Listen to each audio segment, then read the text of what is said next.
Morning बच्चों। आज आप लोगों को क्लास 9th मैथ में बहुपद के बारे में बताने चल रहे हैं, जो कि इसके पिछले वीडियो में बताया गया था।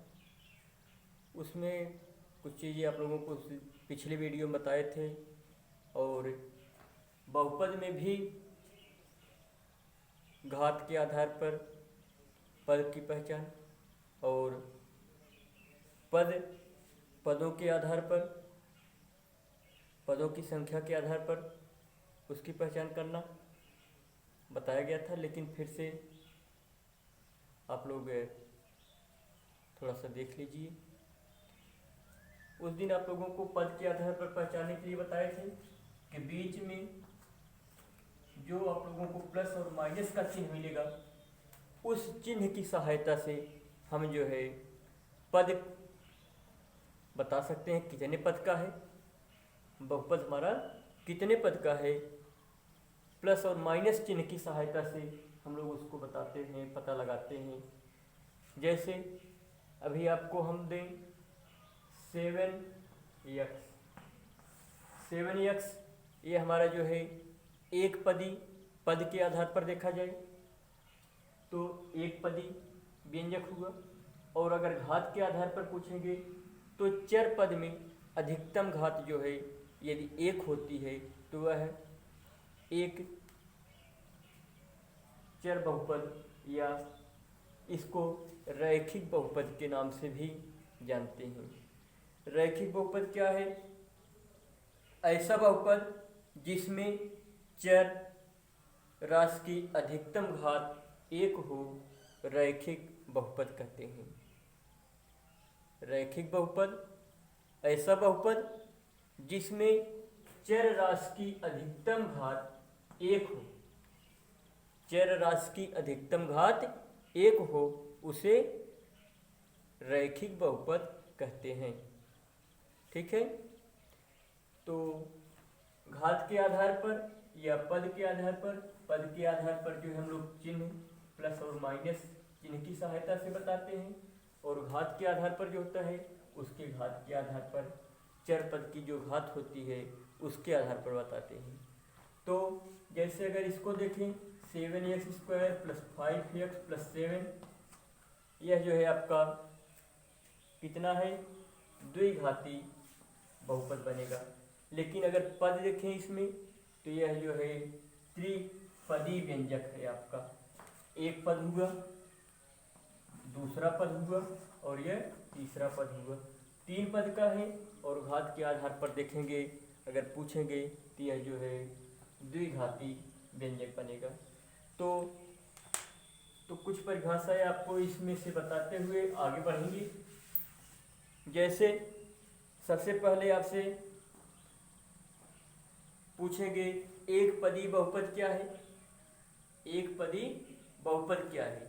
तो एक पदी बहुपद के लिए हम बताएंगे आपको ऐसा बहुपद जिसमें केवल एक ही पद होता है, एक पदी बहुपद कहलाता है। ऐसा बहुपद जिसमें केवल एक ही पद हो, ऐसा बहुपद जिसमें केवल एक ही पद हो, एक पदी बहुपद कहलाता है।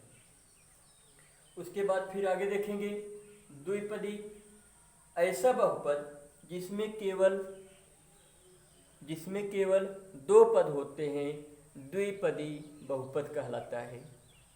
एक पद रहेगा तो एक पदी बहुपद, दो पद रहेगा तो द्विपदी बहुपद हो जाएगा। और त्रिपदी के लिए भी ऐसे ही है, ऐसा बहुपद जिसमें केवल तीन ही पद हो या तीन पद हो तो उसे त्रिपदी बहुपद कहते हैं। तो एक पदी बहुपद क्या है? एक पदी बहुपद के लिए ऐसा बहुपद जिसमें केवल एक ही पद हो, एक पदी बहुपद कहलाएगा। द्विपदी ऐसा बहुपद जिसमें केवल दो पद हो,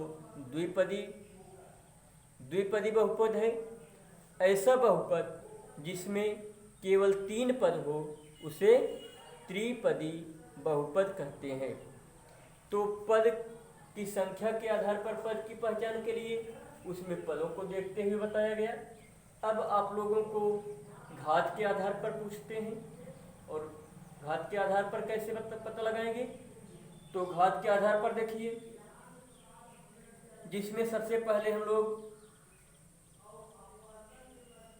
अचर बहुपद, ऐसा बहुपद जिसमें केवल अचर पद अर्थात x पावर 0 यानी x की घात 0 का पद होता है, अचर बहुपद कहलाता है। अचर बहुपद क्या है? ऐसा बहुपद, यानी हम लोग अपने शब्दों में कह सकते हैं जिसमें कोई चर पद न हो, जिसमें कोई चर पद न हो उसे जो है क्या कहते हैं? अचर बहुपद कहते हैं। जैसे एग्जाम्पल के रूप में 7, इसमें चर पद नहीं आया, 5 चर पद नहीं है, -5 चर पद नहीं है, तो यह सब जो है क्या है? चर बहुपद है। सॉरी, गलती हो गई, चर नहीं, अचर, अचर बहुपद है। जिसमें चर पद नहीं होता है उसे अचर बहुपद कहते हैं। अब आगे देखेंगे रैखिक बहुपद। अभी आपको बताए ही, इसके पहले ही बता दिए। रैखिक बहुपद क्या है? ऐसा बहुपद, ऐसा बहुपद जिसमें चर पद अधिकतम 1 घात का होता है। ऐसा बहुपद जिसमें चर पद जो होता है उसकी अधिकतम घात कितनी होगी? 1 होगी, उसे जो है रैखिक बहुपद कहते हैं। देखिए, इसमें अचर पद है कि नहीं उससे मतलब नहीं है आपका, लेकिन इसमें चर पद आपको मिलना चाहिए, तभी वह आपका रैखिक बहुपद है। चर पद रहेगा तभी जो है वह रैखिक बहुपद होगा। तो यहाँ चर पद हम आपको यक्स दिखाने चल रहे हैं, यक्स है, यक्स की घात कुछ नहीं है, तो यक्स की घात हमेशा जो है 1 होती है, तो यह यक्स हमारा जो है क्या बनेगा? चर बहुपद बनेगा। सॉरी, चर नहीं, रैखिक बहुपद बनेगा। अभी हम आपको अचर बहुपद तो यहाँ बता रहे थे, अचर बहुपद यह बता रहे थे, लेकिन रैखिक बहुपद बता रहे हैं। रैखिक बहुपद में क्या है? ऐसा पद, या कह दीजिए ऐसा बहुपद जिसमें चर पद की अधिकतम घात 1 हो उसे रैखिक बहुपद कहते हैं। फिर आगे है द्विघात बहुपद। द्विघात बहुपद ऐसा बहुपद, द्विघात बहुपद बता रहे हैं, ऐसा बहुपद जिसमें चर राशि की अधिकतम घात 2 हो। चर राशि की अधिकतम घात 2 हो तो उसे क्या कहेंगे? द्विघात बहुपद। ऐसा बहुपद, ऐसा बहुपद जिसमें पद की,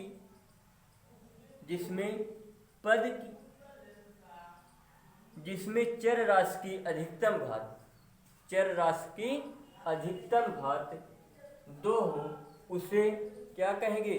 द्विघात बहुपद। जैसे उदाहरण के रूप में ले लेते हैं 5y स्क्वायर माइनस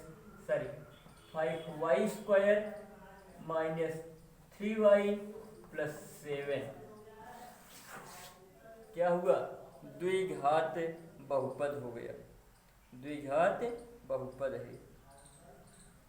फिर त्रिघात बहुपद है, ऐसा बहुपद जिसमें चर राशि की अधिकतम घात, ऐसा बहुपद जिसमें चर राशि की अधिकतम घात 3 हो उसे त्रिघाती बहुपद कहते हैं।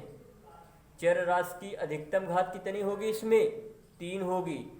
चर राशि की अधिकतम घात 3 होगी तो उसे क्या कहेंगे? त्रिघाती बहुपद कहेंगे। तो इसके आगे फिर है चतुर्घाती। जैसे 1 घात का हुआ, 2 घात का हुआ, 3 घात का हुआ, उसी तरह से आपका 4 घात वाला अगर मिलता है तो वह चतुर्घाती बहुपद कहलाएगा। चर राशि की अधिकतम घात यदि 4 है तो वह जो है चतुर्घाती बहुपद है। जैसे एक प्रश्न आपको हम बता रहे हैं,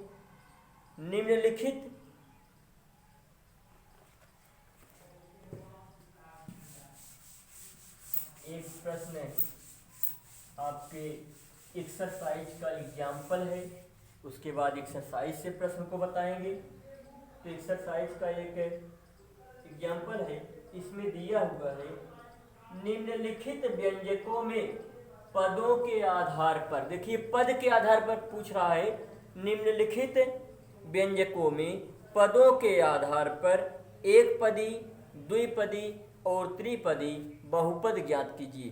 ठीक है भाई, तो एक पदी, द्विपदी और त्रिपदी बहुपद की पहचान करने के लिए पूछ रहा है आपसे। तो इसमें जो एग्जाम्पल दिया गया है हम आप लोगों को यहाँ लिख रहे हैं, देखेंगे और बताएंगे। दिया है 4y square 4y plus 3y square,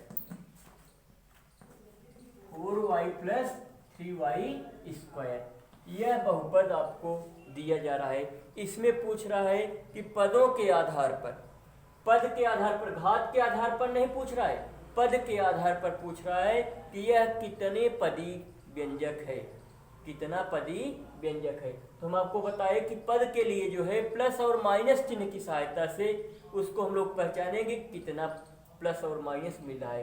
तो इसका चिन्ह नहीं है, तो हम आपको पिछले वीडियो में बताए थे, इसके साथ कोई चिन्ह नहीं, तो प्लस चिन्ह है, तो plus 4y square plus 3y square, यानी दो चिन्ह मिला, तो यह जो है द्विपदी बहुपद है, द्विपदी बहुपद है।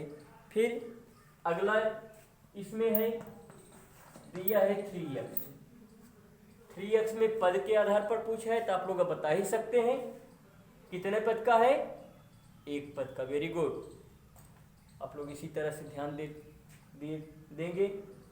तो फिर अगला प्रश्न है 5x cube plus 6 5x cube plus 3x plus 6, पद के आधार पर यह जो है त्रिघाती, सॉरी गलती हुई भाई, घाती नहीं, पद के आधार पर त्रिपदी, त्रिपदी व्यंजक है। कितना पदी है, त्रिपदी, त्रिपदी व्यंजक है।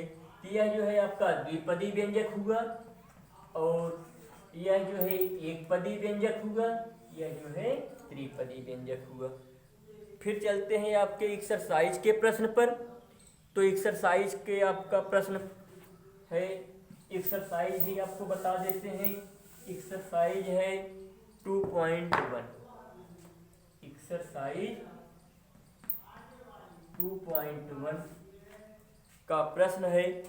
इसमें पहला प्रश्न दिया हुआ है, यक्स के बहुपद में, यक्स के बहुपद में यक्स की घात के लिए आवश्यक प्रतिबंध क्या है। यक्स के बहुपद में यक्स की घात के लिए आवश्यक बहुपद, आवश्यक प्रतिबंध क्या है। देखिए भाई, यक्स के लिए पूछ रहा है, तो यक्स जो है इसमें आपका यह ऋणोत्तर पूर्णांक भी हो सकता है, और या तो पूर्ण संख्या भी हो सकता है, यानी यह निगेटिव भी हो सकता है और पॉजिटिव भी हो सकता है, -5x या +5x। इस तरह से जो है यह एक ऋणोत्तर पूर्णांक यानी ऋणात्मक संख्या भी हो सकता है और पूर्ण संख्या भी हो सकता है। तो इस तरह से जो है आप में यक्स का प्रतिबंध पूछा था, तो इसे कह सकते हैं कि यह ऋणोत्तर पूर्णांक अथवा पूर्ण संख्या होगी। और फिर दूसरा प्रश्न है, शून्य बहुपद की घात क्या होगी। देखिए बच्चों, शून्य बहुपद की घात पूछ रहा है, शून्य दिया हुआ है, तो शून्य आपका कैसा पद है, चर पद है कि अचर पद बनेगा। तो ठीक है, ये आपका अचर पद है, इसमें चर पद नहीं मिला हुआ है। तो ध्यान दीजिएगा, जो अचर पद होता है उसकी घात हमेशा जो है शून्य होती है। तो यह आपका अचर पद है, इसकी अधिकतम घात कुछ नहीं है, अधिकतम घात नहीं दी गई है, तो अचर पद की घात हमेशा जो है क्या होती है, शून्य होती है। तो यह हम आपका जो है क्या है, शून्य बहुपद है। तो प्रश्न में पूछा था शून्य बहुपद की घात क्या होगी, तो शून्य बहुपद की घात जो है कह सकते हैं क्या, यह शून्य बहुपद था तो शून्य इसकी घात जो है अपरिभाषित है, यानी हम लोग इसे जो है परिभाषित नहीं कर सकते हैं, शून्य घात शून्य नहीं कर सकते हैं, तो यह जो है क्या हुआ अपरिभाषित। शून्य बहुपद की घात के शून्य बहुपद की घात क्या हुई, तो शून्य जो है इसकी घात जो है अपरिभाषित है। और अगर इसी के आधार पर हम आपसे पूछें कि 5 की घात क्या होगी, तो 5 की घात जो है शून्य होगी, तो 5 जो है शून्य घात का हुआ। तो कुछ प्रश्न भी आप लोगों को दे देते हैं, इसे आप लोग जो है होमवर्क के रूप में लिख लीजिए और सॉल्व करिएगा। तो प्रश्न इसमें है, देखिए घात के आधार पर बताया गया, तो इसी से संबंधित होमवर्क भी आपको दे रहे हैं। होमवर्क में है निम्नलिखित बहुपदों की घात ज्ञात कीजिए।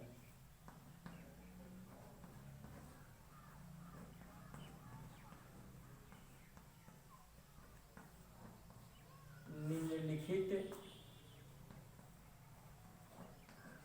बहुपदों की घात ज्ञात कीजिए। इसे आप लोग नोट कर लीजिएगा और करिएगा। घात पूछ रहा है आपसे, बहुपदों की घात पूछ रहा है, तो पहला इसमें है √5, दूसरा है 1 - x² - x³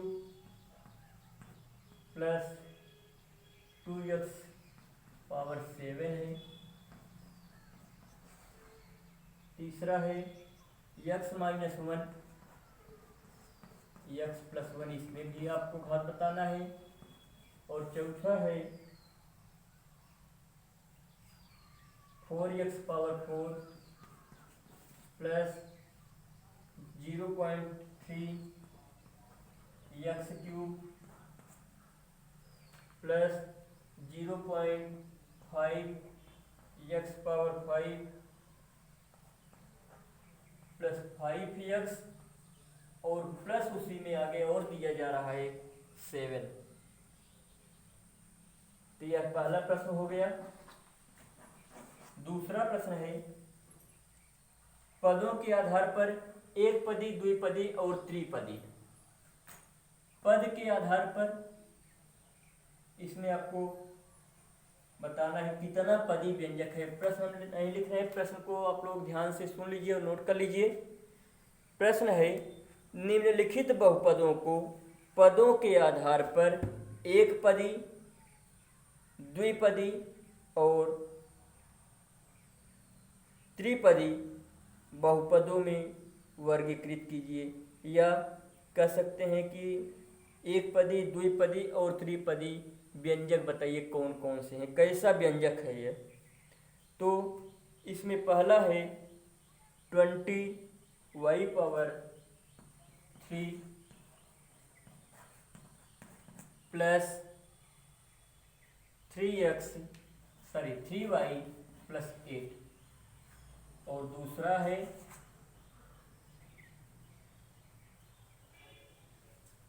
x² + 5x। तो ठीक है बच्चों, ये होमवर्क आप लोग नोट कर लीजिए और इसको करिएगा।